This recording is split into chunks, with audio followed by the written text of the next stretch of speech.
We're going to dive into the Lakers now. We have senior insider Ramona Shelburne joining us. So, Ramona, what can you tell us about what the Lakers are looking to do as a trade deadline? You can see the clock ticking as we approach the deadline. Well, they would like to improve the team and not just trade players for picks at this point. There is a deal out there for John Wall if they want it. But so far, they haven't, for John Wall and Russell Westbrook. If they want it, but so far, it doesn't look like they are budging on the inclusion of additional assets to incentivize Houston to do that. So as of 44 minutes to the deadline, it doesn't look like they're doing much. Now, they've been in conversations with numerous teams.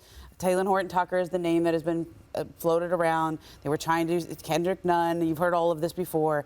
But Taylor Horton-Tucker's value is not what it was. Okay, and this was a guy that we were talking about last year when the Lakers were trying to get Kyle Lowry. They were so high on him, and people around the league were so high on him. That's one of the reasons they didn't do the Kyle Lowry trade. Now, you can get a first-round pick for him. Okay. But that's not happening as far as 44 minutes ago. Well, we checked in with Woj about this at the top of the show, but I have to ask now, since you just mentioned Russell Westbrook.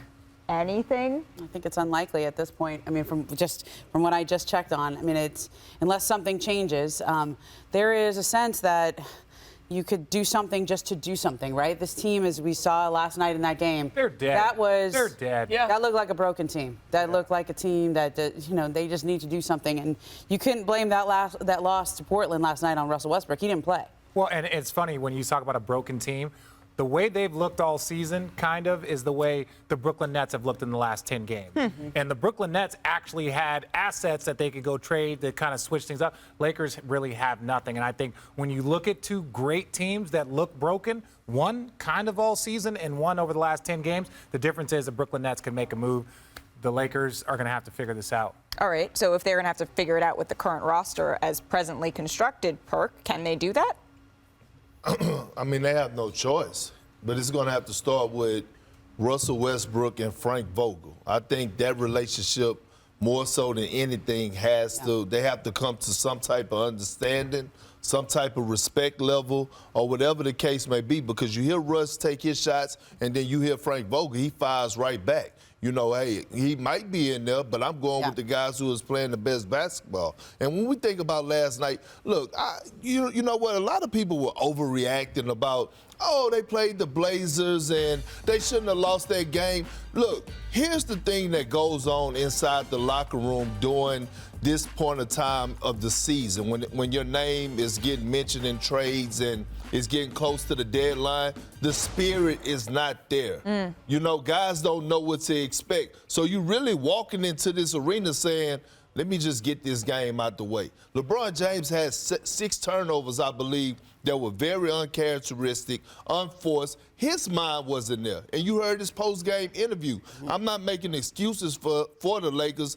I'm just taking people behind the scenes, because the first thing people always was ready to say is, oh, you can't blame that on Russ, when you don't really know what's going on. Guys are already on the phone with their agents and saying, hey, you got to be aware, might get traded. Yeah. So how do you expect them to go out there and put everything on the line for that organization? And you're right, Richard. Body language was telling us a lot in Brooklyn the last 10 or so games, and body language in Los Angeles is telling us a lot. But the difference here is that you have 2 stars, at least 3 available, right? Russ, if he's not playing at the end of the game, that's difficult. But you're still getting LeBron James healthy, who not too long ago said he's in the best offensive groove of his career. You've got Anthony Davis back, which you should make precious of the time, same way we talk about making precious of Joel Embiid's time. And Ramona, you said maybe you want to do something to do something. The way you change those things, it might be a small thing, adding someone in the locker room that can at least hold everyone accountable in a way that is positive, because things seem so negative. And Malika, you asked about what can this team do if they don't get anyone. They can play some defense, because the best Lakers teams have been number 1 or number 2 in defensive rating. In the last 2 games, opponents have been getting about 60 points per game in the paint on them. I never thought that would be possible when AD is back there, because he's someone we put in the conversations when healthy as an all-defensive player. You have these 2 stars that are showing up and getting their numbers, but now you need to get back to that Frank Vogel-esque type of identity, because that's what won them a championship, and that's defense. You need to have Russ bought in on that. You need to have LeBron better, on that. I heard a break coming soon, so you know me. I can get the preaching. But you know what? You're right, though. But that's why wings are so important.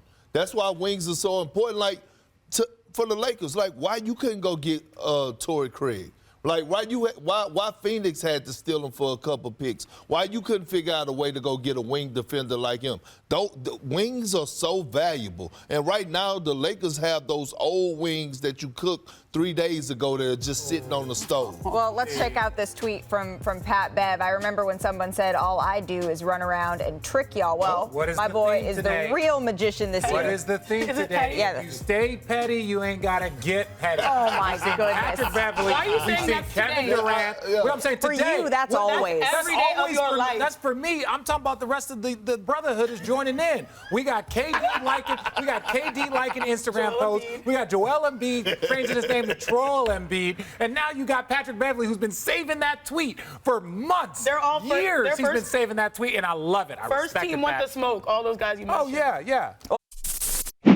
Thanks for watching ESPN on YouTube. For live streaming sports and premium content, subscribe to ESPN Plus right now.